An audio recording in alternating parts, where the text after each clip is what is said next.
शिक्षा मंथन में स्वागत है आपका। और आज हम लोग बात करेंगे बुद्धि के प्रकार के विषय में, जो कि बहुत ही महत्वपूर्ण टॉपिक है।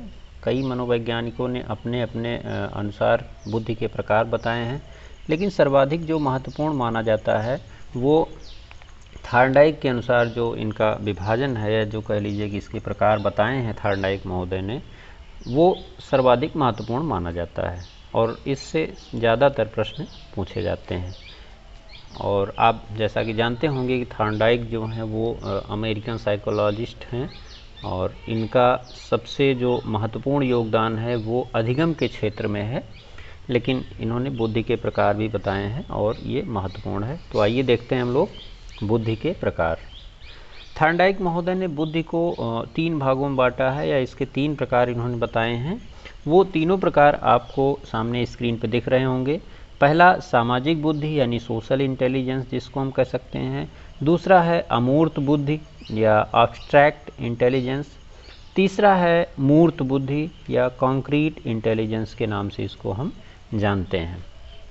अब हम लोग जो है इनके विषय में थोड़ा सा विस्तृत रूप से देखते हैं कि सामाजिक बुद्धि क्या होती है इसमें, या कह लीजिए कि जिस व्यक्ति में सामाजिक बुद्धि की प्रधानता होती है उसकी विशेषताएं क्या होती है, और सामाजिक बुद्धि की प्रधानता वाले व्यक्ति अधिकतर किस क्षेत्र में अपना कैरियर बनाते हैं।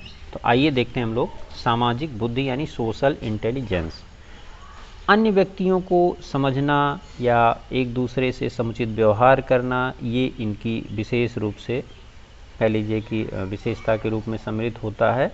और इसके साथ साथ जैसे आप देख रहे होंगे कि सामाजिक संबंधों को एक उच्च स्तरीय लोग प्रदान करते हैं, जिसके अंदर सामाजिक बुद्धि की प्रधानता होती है। नेतृत्व क्षमता का विकास इनके अंतर्गत हम देख सकते हैं, या इन लोगों में नेतृत्व क्षमता अधिक पाई जाती है।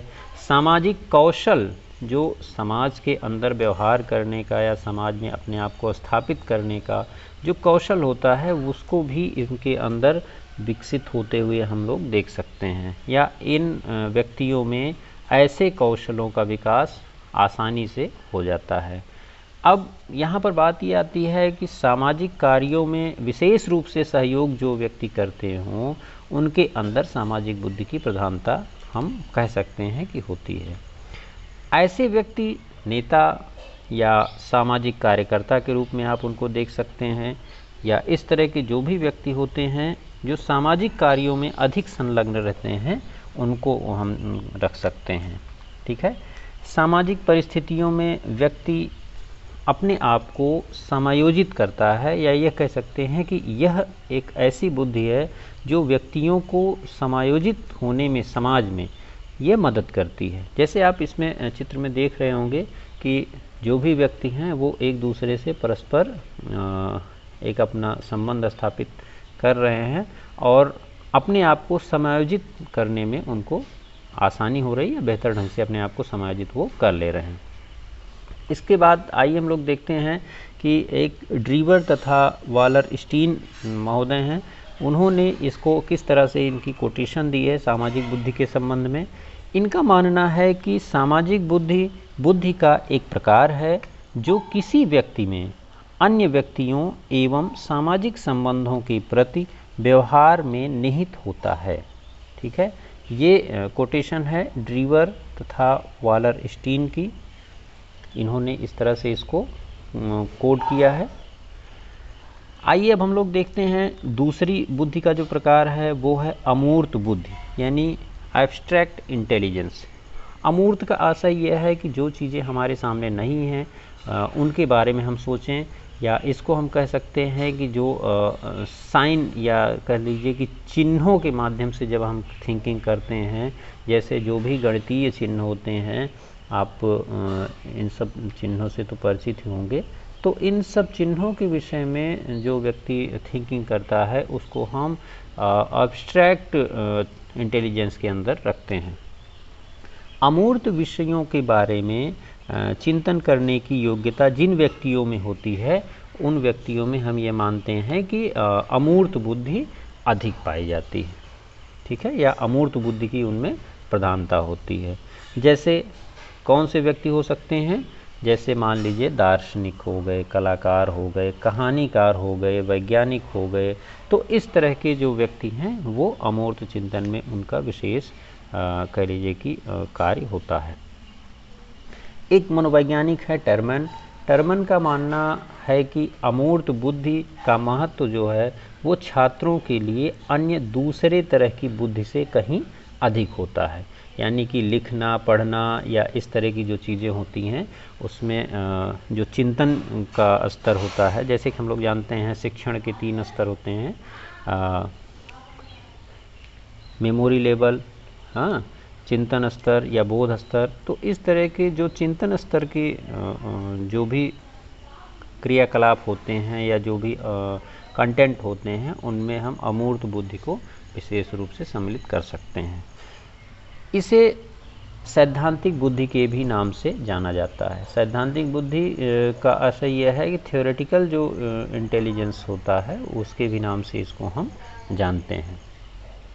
ठीक है, तो ये एक तरह से अमूर्त बुद्धि का कॉन्सेप्ट थॉर्नडाइक ने दिया। इसके बाद जो तीसरा इन्होंने प्रकार बताया वो प्रकार है मूर्त बुद्धि का। जैसा कि आप चित्र में देख रहे होंगे, कॉन्क्रीट इंटेलिजेंस। कॉन्क्रीट इंटेलिजेंस ये क्या होता है, ये किस प्रकार के व्यक्तियों में पाया जाता है?